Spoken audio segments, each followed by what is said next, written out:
I still remember the exact moment everything I loved was stolen from me. I was 40 years old. I pulled into our driveway after another long day at work, already thinking about what quick dinner I could throw together so the kids could eat before homework and bedtime. The sun was setting, the house looked peaceful as always, white fence glowing a little orange, swings moving gently in the breeze. My safe place, my home. Then I saw the moving truck. Big white truck parked crooked in front of the garage. Two men in gray uniforms carrying out our brown leather couch, the one we bought together on our 5th anniversary. They were loading my daughter's little pink bed frame next. My heart started pounding so hard I could hear it in my ears. I jumped out of the car, keys still in my hand, and ran up the steps.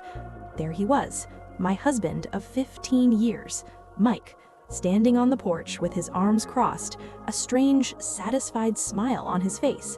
No, "Hey honey," no kiss on the cheek like usual, just that cold look.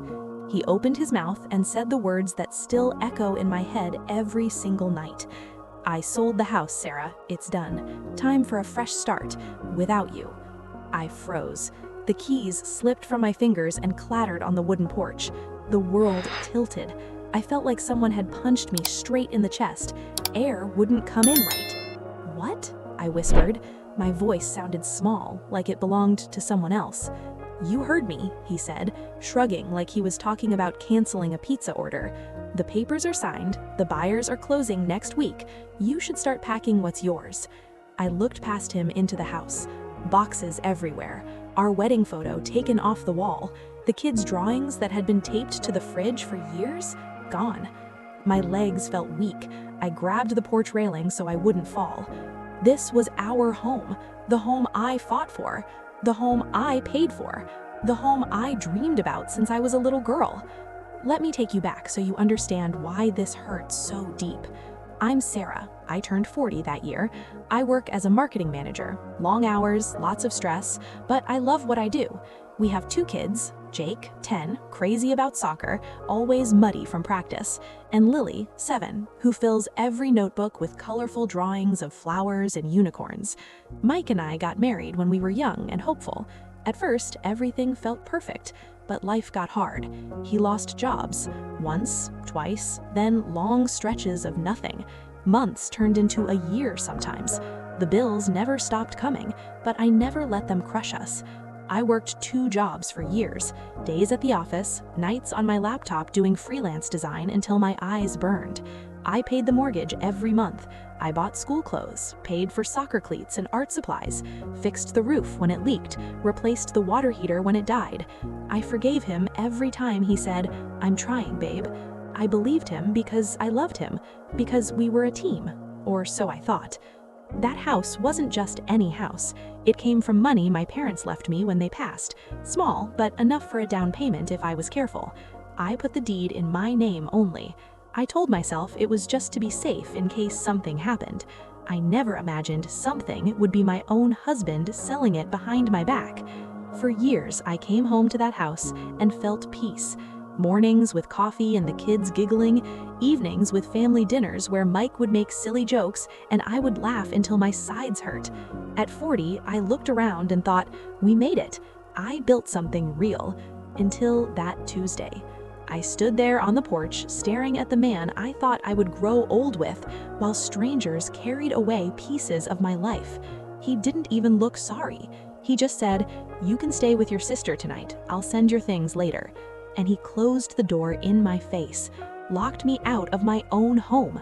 My knees buckled. I sat right there on the steps, tears burning my eyes, watching the moving truck pull away with half my world inside it.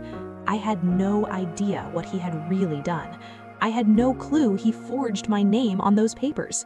I didn't know he was planning to take every penny and disappear with another woman. And I definitely didn't know the one thing that would turn this nightmare around was sitting in a lawyer's office, hidden in plain sight.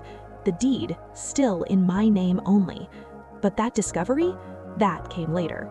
For now, all I could do was sit on those cold steps, shaking, wondering how the man I loved could destroy me so completely. What happened next broke me even more, but it also awoke something fierce inside me. I sat on those cold front steps for what felt like forever, watching the moving truck disappear down the street. My home, our home, was being emptied right in front of me, and I couldn't even step inside to stop it. Mike had changed the locks, just like that. The man I shared a bed with for 15 years had literally locked me out of my own life. My phone buzzed in my pocket. It was Jake, my 10-year-old. "Mom, where are you? Dad said we're staying at Aunt Lisa's tonight. Is everything okay?" His voice sounded small and confused. I swallowed the lump in my throat so hard it hurt. "Everything's going to be fine, baby," I lied. "I'll pick you up soon. I love you." I hung up before he could hear me start to cry. I couldn't fall apart yet, not completely. I wiped my face with my sleeve, stood up on shaky legs, and walked to my car. I drove straight to my best friend Maria's house. She opened the door, saw my red eyes and tear-streaked face, and pulled me inside without asking a single question at first. She just hugged me tight. Over tea at her kitchen table, because that's what friends do when the world ends, I told her everything. The truck, the smile on Mike's face, the words, "A fresh start without you." Maria's eyes got wide. "He sold the house without telling you? Sarah, that's not just mean, that's illegal." I shook my head. "He said the papers are signed, it's done." But something inside me wouldn't let that be the end. I kept replaying his smug look, the way he didn't even pretend to feel bad. And deep down, a tiny voice whispered, "This doesn't add up. I signed nothing. I never even saw a realtor." That night, I barely slept on Maria's couch. My mind raced. The next morning, while the kids were still at my sister's, I called the one person I knew could help, my old college friend who became a real estate lawyer, Emily. I met her at a small coffee shop downtown. I looked like a mess, hair unbrushed, same clothes from yesterday, but she didn't care.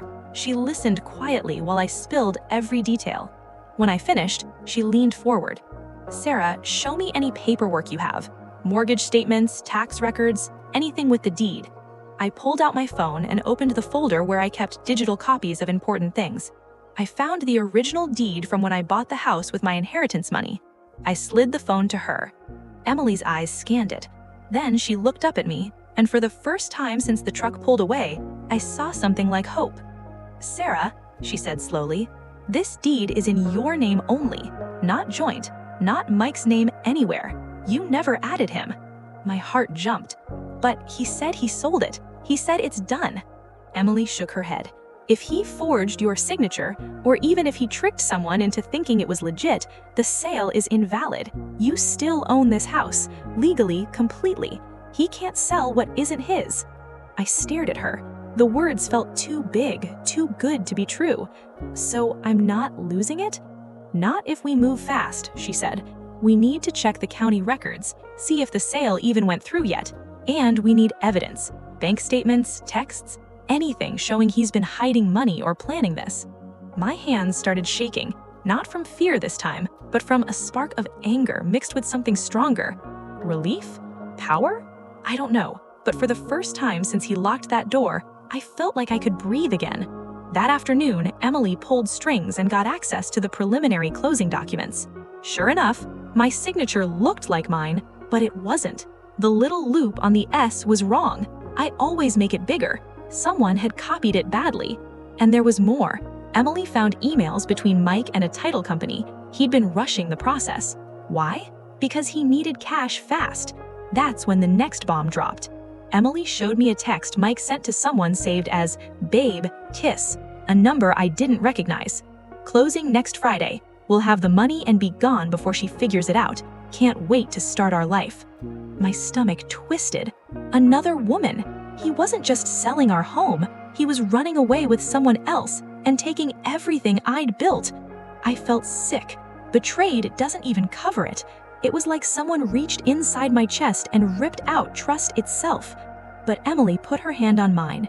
"Sarah, he thinks he's won. He thinks you're broken. That's his biggest mistake." She was right. I wasn't broken anymore. I was waking up. I spent the next few days gathering proof. Old bank statements showing every mortgage payment came from my account. Photos of the forged signature next to real ones. Texts where Mike complained about being stuck and hinted at leaving. Meanwhile, Mike moved fast. He let the kids stay with my sister, telling them, "Mom and Dad need space." He even moved that other woman into our house, temporarily, my house, while he waited for the money. I heard from a neighbor who saw her carrying in suitcases, a blonde woman laughing on my front porch, in my home. The anger burned hotter than the pain now. I wasn't going to let him win. Emily and I made a plan. The closing was set for Friday. We would be there, with proof, with police if we had to. I started sleeping better. Not great, but better, because every night I reminded myself, the deed is in my name. The house is mine. He can't take what he never owned. But I still didn't know how far he'd go, or what he'd do when he realized the sale wasn't going through. Friday was coming fast, and so was the moment I'd walk back into that closing room and watch his whole plan fall apart. What happened when I showed up with the police? Friday morning arrived like any other. Except it wasn't. My stomach was in knots. My hands wouldn't stop shaking. But underneath all that fear was something new. Steel. Pure, quiet steel. I woke up at 5 a.m. in Maria's guest room. The kids were still with my sister. I'd told them Mommy had a big work meeting and would see them soon. I couldn't let them see me like this yet. Not until I knew it was safe again. I dressed carefully, black blazer, white shirt, jeans that felt like armor. I looked in the mirror and whispered to myself, "You built this life. He doesn't get to steal it."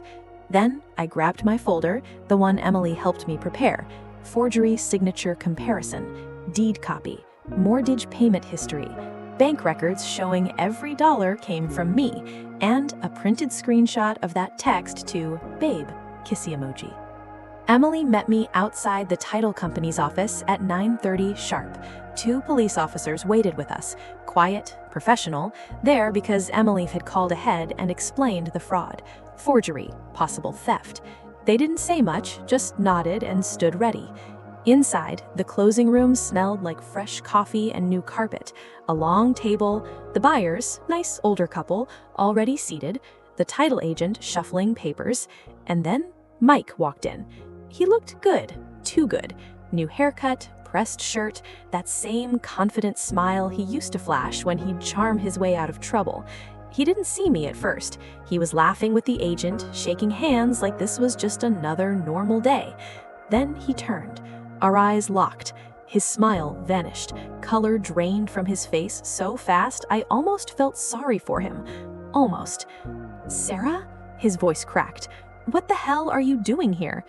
I didn't answer right away. I just walked to the head of the table, set my folder down with a soft thud that echoed louder than it should have. "I'm here because this is my house," I said. My voice was steady, clear. "And you're trying to sell what isn't yours." The room went dead silent. Mike laughed, nervous, forced. "Come on, babe, this is done. Papers are signed. Let's not make a scene." I opened the folder. First page, the original deed. "See this? My name. Only my name. You never had title. You never could sell it." The title agent frowned, leaned over to look. The buyers exchanged worried glances. Mike's eyes darted to the door like he might run. "You're bluffing. I have the signature." I slid the next page across the table. My real signature next to the fake one. "This is mine," I pointed. "This is the fake. Look at the loop on the S. You got it wrong." The agent's face changed. He picked up both sheets, compared them, then looked at Mike. "Sir, this doesn't match." Mike's jaw tightened. "It's a mistake, a clerical error. We can fix." "No," I cut in. "We can't, because you also lied about everything else." I turned the folder to the text message screenshot. "You were planning to take the money and leave with her today, before she figures it out." The buyers gasped softly. The agent looked horrified. Mike's eyes went wide. "How did you—" I didn't let him finish. I turned to the police. "He forged my name on official documents. He's been living in my house with another woman while trying to steal it. That's fraud. That's breaking and entering now that he changed the locks without my permission." One officer stepped forward. "Sir, we're going to need you to come with us." Mike backed up a step. "Wait, this is crazy. Sarah, we can talk about this. For the kids." "Don't." My voice was ice. Don't use our kids as a shield. You locked me out. You moved your girlfriend into my home. You tried to sell the one thing I fought for every single day. You don't get to play the family card now." The buyers stood up quietly. We're out," the woman said. "We had no idea." They left. The agent started gathering papers, muttering about voiding the transaction immediately. Mike looked around like a trapped animal. No more smile, no more confidence, just panic. The officers moved in. "You're under arrest for suspected forgery and fraud. You have the right to remain silent." They cuffed him right there in the closing room. He didn't fight. He just stared at me like these big, broken eyes, like I was the one who'd betrayed him. As they led him out, he whispered, "Sarah, please." I didn't answer. I didn't need to. The title agent turned to me after they were gone. "The sale is void, completely. The house is still yours, ma'am, 100%. I nodded. Tears burned behind my eyes, but they weren't sad tears anymore. They were release, relief, victory.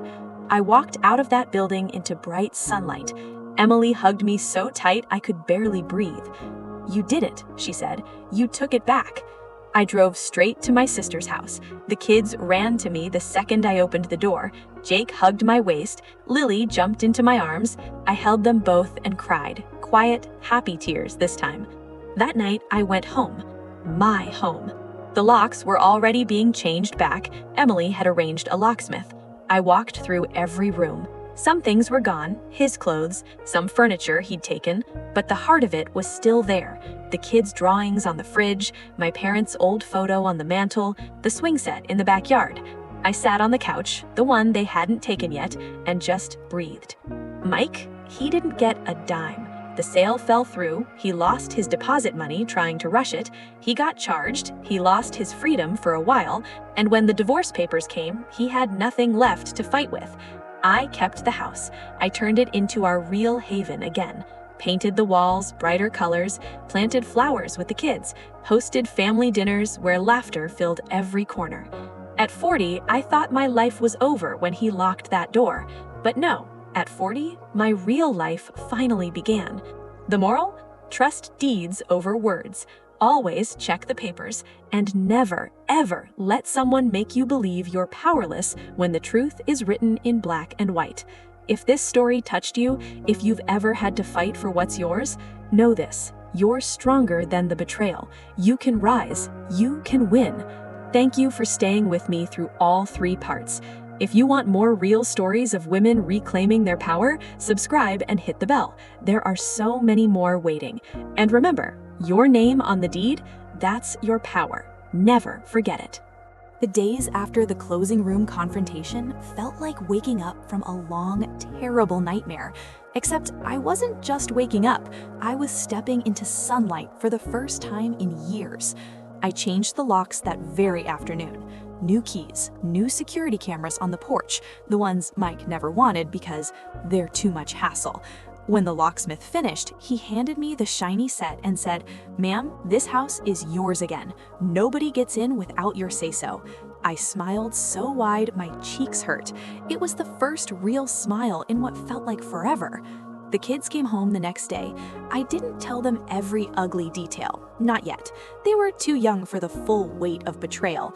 Instead, I sat them down on the living room floor with hot chocolate and said, "Daddy and I are going to live in different houses now, but you are loved so much, and this home, it's always going to be ours, yours and mine. We're going to make it even better together." Jake looked worried. "Will we still have our rooms?" Lily clutched her stuffed bunny. "And my art table?" I pulled them both into my lap.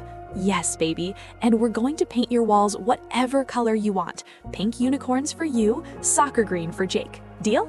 They nodded, eyes big, and just like that, we started rebuilding. I filed for divorce the following week. No long, drawn-out fight. Mike had nothing left to bargain with. No money from the failed sale, no house, criminal charges hanging over him.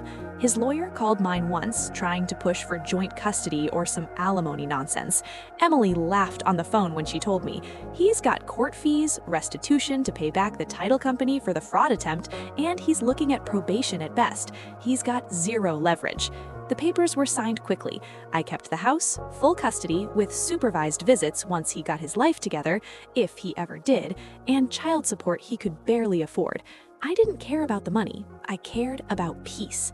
And peace started showing up in small, beautiful ways. I painted the kitchen a soft butter yellow, the color my mom always loved. The kids and I planted a little flower garden in the backyard, sunflowers for Jake because they're tall like him, daisies for Lily, her favorite, and lavender because the smell reminded me I could still feel calm. I started hosting Sunday dinners again, not just family, friends too. Maria came every week with her famous lasagna. My sister brought wine and bad jokes. Neighbors who'd seen the moving truck and worried about me stopped by with cookies and kind words. "We're so glad you're okay," they'd say, and I was starting to believe I really was. Work? I threw myself into it harder than ever. Got a promotion 6 months later because my boss said, "Sarah, whatever fire got lit in you lately, keep it burning."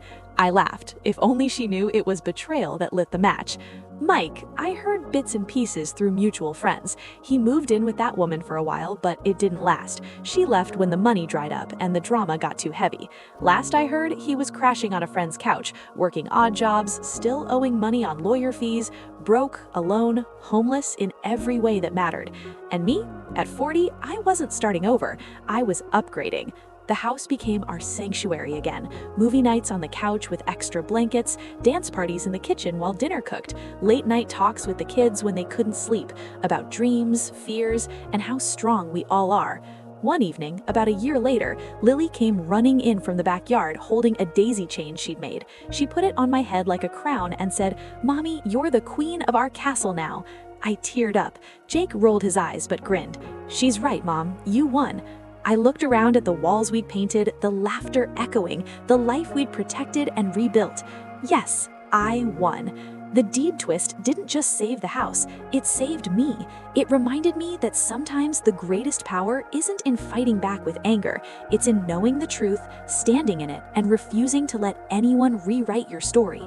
So if you're watching this and you've been betrayed by a partner, a friend, life itself, hear me. Check the papers, trust facts over feelings when it matters most, and never forget, your name on the deed, that's your anchor, your proof, your comeback. You're not powerless, you're not broken, you're just getting started.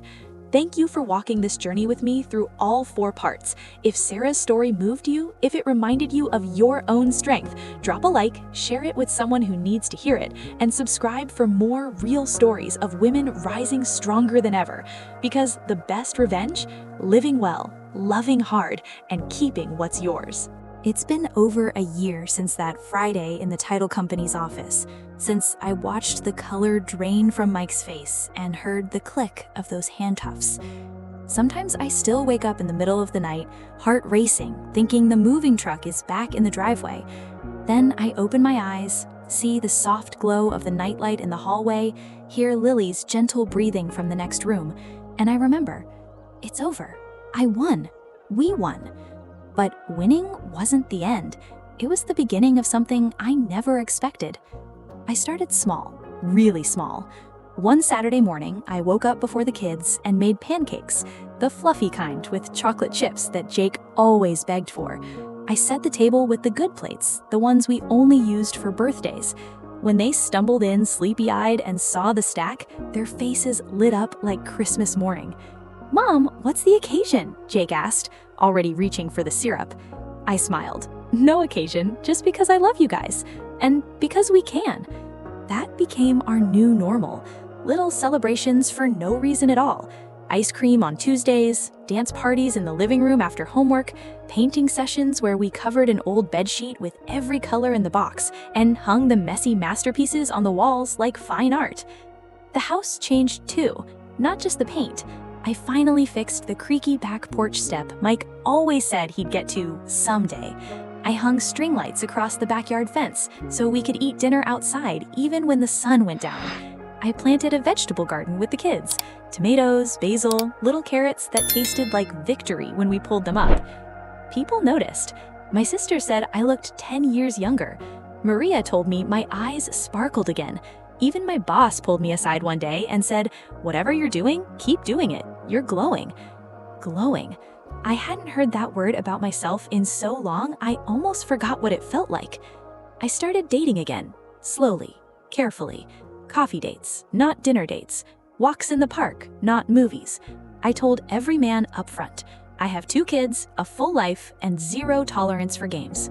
Most walked away. A few stayed for a second coffee. One, a kind high school teacher named David, stayed for many. He brings board games for the kids, helps Jake with math without making him feel dumb, and draws silly pictures with Lily. He never tries to fix me, he just likes being around the woman I became after the storm. Mike? He's still out there, piecing together a life. I don't check on him anymore. The kids see him sometimes, supervised visits at a park or a fast food place. They come home quiet sometimes, but they also come home to me, to our house, to safety. That's what matters. Last month, we had our first big family party since everything happened. My birthday, 41 now. The backyard was full. Friends, neighbors, my sister with her terrible singing voice, Maria with 3 trays of food nobody asked for but everybody ate. The kids ran around with glow sticks, David grilled burgers and pretended he knew what he was doing. At one point, I stepped away from the crowd, stood on the porch, and looked at it all. Laughter, lights twinkling, my kids chasing fireflies, a home that felt alive again. I felt a hand on my shoulder. It was my sister. "You okay?" I nodded, tears prickling but not falling. "More than okay. I'm happy, really happy." She squeezed my arm. "You earned this." I did. So here's what I want you to know if you're watching this and you're in the middle of your own storm. The betrayal hurts like fire. The nights you cry yourself to sleep feel endless. The fear that you'll never feel safe again, it's real, but it's not forever. One day you'll wake up and realize the house is still standing because you fought for it. The kids are still laughing because you protected them. And you're still here, stronger, wiser, freer. The deed twist saved the house, but the real twist, it saved me. It showed me I never needed him to have a full life. I just needed the truth, a little courage, and the people who actually loved me. If you're hurting right now, hold on. Your fresh start isn't coming from someone else. It's already inside you, waiting for the moment you decide to claim it. Thank you for staying with me through all 5 parts of this story. If it gave you even a tiny spark of hope, if it reminded you that you're tougher than the worst day you've had, then hit that like button, share it with someone who needs it, and subscribe so you don't miss the next woman's comeback. Because every one of us has a deed, something that proves we belong here, in our own life, on our own terms. Never let anyone tell you otherwise. You've got the title, now go live like it.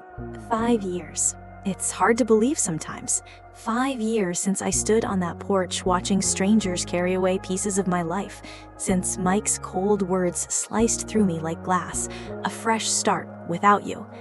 If you told that broken woman sitting on the steps that night she'd one day look back and feel gratitude, she would have laughed through her tears, or maybe just cried harder.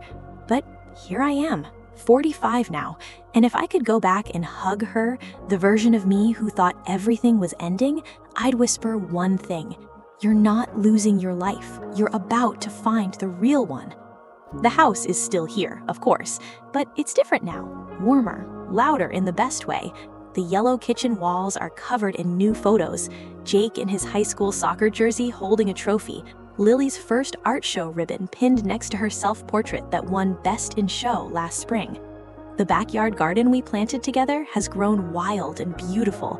Sunflowers taller than Jake, lavender that smells like peace every time the wind blows. Jake's 15, tall, quiet, thoughtful. He still plays soccer, but now he coaches the little kids on Saturdays. He tells me he wants to be a teacher one day. When he says it, I feel my heart swell so big it hurts. He watched me fight for our home. He learned what strength looks like. Not yelling, not revenge, but showing up every single day, even when you're scared. Lily's 12, still draws unicorns, but now they have armor and swords because girls can be warriors too, Mom. She's fierce, funny, and unafraid to speak her mind. Last week, she told a boy at school who was bullying her friend, "You don't get to make someone feel small just because you feel small inside." I stood in the doorway listening, tears in my eyes, thinking, she got that from watching me stand up. David and I got married 2 years ago. Small wedding in the backyard under those string lights. The kids walked me down the aisle, which was really just the path between the flower beds. Jake gave a toast that made everyone cry laugh. Lily sprinkled petals and whispered to me before the vows, "He's a keeper, Mom." David still brings board games. He still draws silly pictures with Lily, and every night when the house quiets down, he pulls me close and says, "I'm so proud of you." Not because I won a court case, because I chose to keep living, really living, after someone tried to erase me. Mike, he faded from our daily lives. The supervised visits stopped when the kids asked for space. He sends birthday cards sometimes, short notes, no apologies. I don't hate him anymore. Hate takes too much energy. I just feel sorry for him. He chose shortcuts, lies, running away, and he ended up with nothing that lasts. Me? I have everything that matters. Last summer, we took our first big family trip. Just me, the kids, David, Maria, and my sister. A little beach house on the coast. No fancy resort, just sand, waves, and laughter.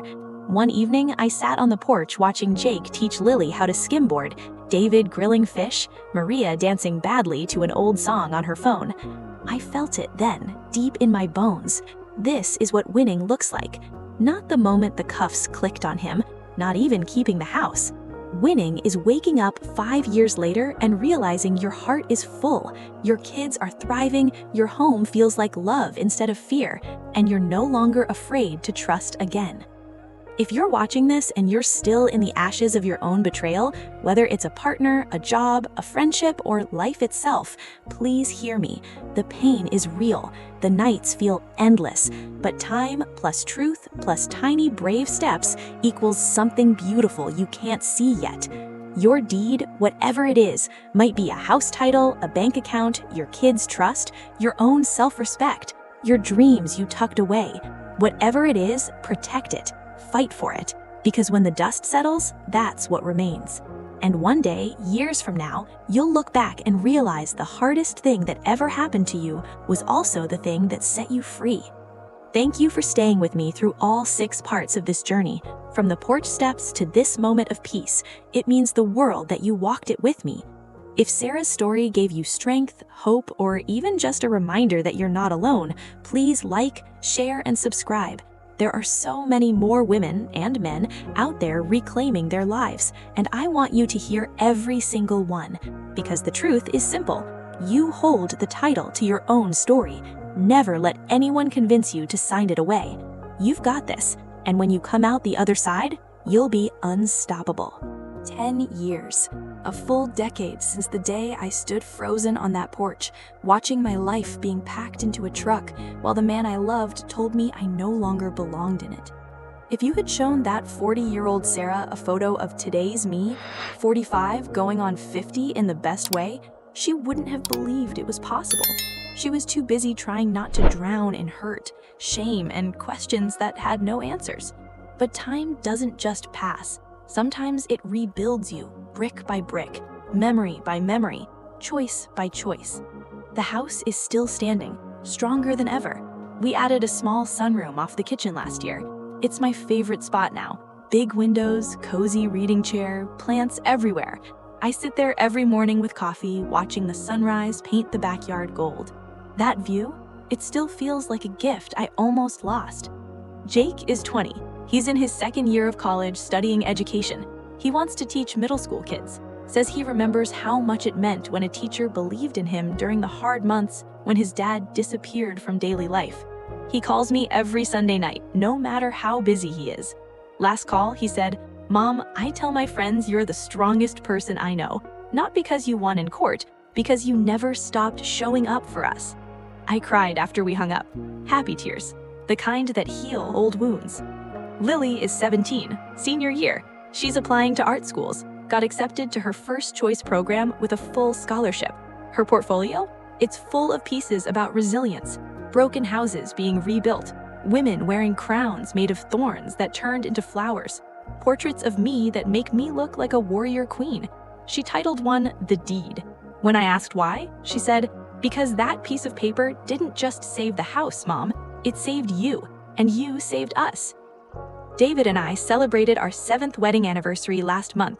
We renewed our vows in the backyard. Same string lights, same flower beds, same kids standing beside us, taller and prouder.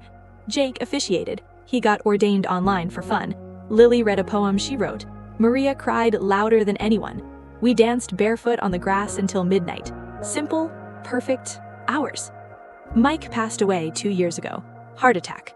He was 48. The kids chose not to go to the funeral. They grieved quietly, in their own way. Jake by running extra laps on the field, Lily by painting through the night. I didn't feel joy or relief, just a quiet sadness for the man he could have been if he'd chosen differently. I sent flowers to his sister. That was enough. What's left now isn't revenge or bitterness, it's legacy. I started a small support group in our community for women going through divorce or betrayal. We meet once a month in the sunroom. Coffee, tissues, stories. No judgment, just space to say the hard things out loud. Last month, a new woman came. Early 40s, eyes red, hands shaking. She whispered, "He sold our house behind my back." I reached across the table, took her hand, and said the words someone once needed to say to me. "You're not crazy. You're not powerless. And this is not the end of your story." She cried. Then she laughed. Then she came back the next month with paperwork showing the deed was in her name only. We cheered like we'd won the lottery. That's the ripple now. One woman at a time, one truth at a time. If I could sit across from the Sarah who was crying on those porch steps 10 years ago, I'd tell her this. The pain will fade. The house will feel like home again. Your kids will grow up watching a mother who refused to disappear. You will love again, not despite the scars, but because of how they taught you what real love looks like. And one day you'll realize the betrayal wasn't the end. It was the beginning of becoming someone unbreakable. So if you're in year 1 or year 3 or even year 10 of picking up pieces, keep going. Protect your deed, whatever yours is. Your home, your heart, your dreams, your worth. Write your name on it in permanent ink. Because 10 years from now, you might be sitting in your own version of a sunroom, coffee in hand, watching a sunrise you almost lost. And you'll smile, really smile, and know, I didn't just survive. I became the woman my younger self needed. Thank you for staying with me through every part of this long, real, raw journey, from the porch to this quiet, beautiful morning 10 years later. If this story wrapped around your heart, if it reminded you that healing isn't linear, but it is possible, please like, share with someone who's hurting, and subscribe. There are always more stories of comeback, of women and men refusing to let betrayal write a final chapter. Your name belongs on the title page of your life. Never let anyone convince you to sign it away. You are the author now. Make it epic. 10 years have passed since the porch steps felt like the end of everything. If you're still here with me, thank you. Truly, you've walked every mile of this story, from the shock of betrayal, through the fight in that closing room, the slow rebuilding of a home and a heart, all the way to quiet mornings in a sunroom filled with light and peace. I want to leave you with the deepest truths I've carried out of the fire. First, betrayal doesn't define you, it reveals you. The moment Mike said those words, "without you," I thought I was being erased. But what really happened was the opposite. Everything fake fell away. The version of love that asked me to carry it all alone, forgive endlessly, pretend everything was fine, that version cracked open. And underneath, I found a woman who had been there all along, strong, resourceful, worthy of real partnership, not just survival. Second, your power is never gone. Sometimes it's just buried under someone else's lies. The deed wasn't magic, it was a fact. A piece of paper with my name on it that no one could erase. But the real power? Deciding to believe that fact when every emotion screamed otherwise. When fear said give up, when shame said you deserved this, when grief said it's over, I chose the truth instead. And that one choice changed the trajectory of 3 lives, mine, Jake's, Lily's. Third, healing isn't pretty. It's messy, non-linear, full of backslides and breakthroughs, but it is real. Some days I still feel a pang when I see an old photo of us smiling. Some nights I dream the moving truck is back. But those moments don't own me anymore. They visit, I acknowledge them, and I keep walking toward the light. The sunroom, the kids' laughter, David's steady hand in mine, the women in my support group who now have their own sunrises. And finally, the most beautiful truth of all, you can build a life so full, so joyful, so yours, that the pain becomes a small chapter, not the whole book. Today I wake up grateful, not because the betrayal never happened, but because it forced me to become someone I love being, someone my children admire, someone my husband cherishes, someone who helps other women remember their own names belong on the title. If you're in your own version of that porch right now, heartbroken, locked out, questioning everything, please hold these words close. This is not your ending. This is your becoming. Your name is already on the deed. All you have to do is refuse to sign it away. A small disclaimer from me, and a reminder for everyone. This story is inspired by real events shared with me over the years, but names, exact details, and timelines have been changed and dramatized to protect privacy and create a powerful, cohesive narrative. It is not intended as legal advice. Always consult a qualified attorney for matters involving property, divorce, or fraud. What remains 100% true is the emotion, the resilience, and the universal message. You are stronger than the worst thing that ever happened to you. Thank you from the bottom of my heart to YouTube and the incredible YouTube team. Thank you for giving storytellers like me a place to share raw, real journeys that reach people exactly when they need them most. Your platform turned a personal heartbreak into shared healing for thousands. I'm forever grateful. And to you, the viewer who stayed through all 8 parts, thank you for your time, your heart, your likes, your shares, your comments that reminded me I was never alone in this. May you protect what's yours. May you rise fiercer than the fall. May your life become so beautiful that one day you look back and whisper, "Thank you for the storm. It brought me home." With all my love, Sarah. See you in someone else's comeback story.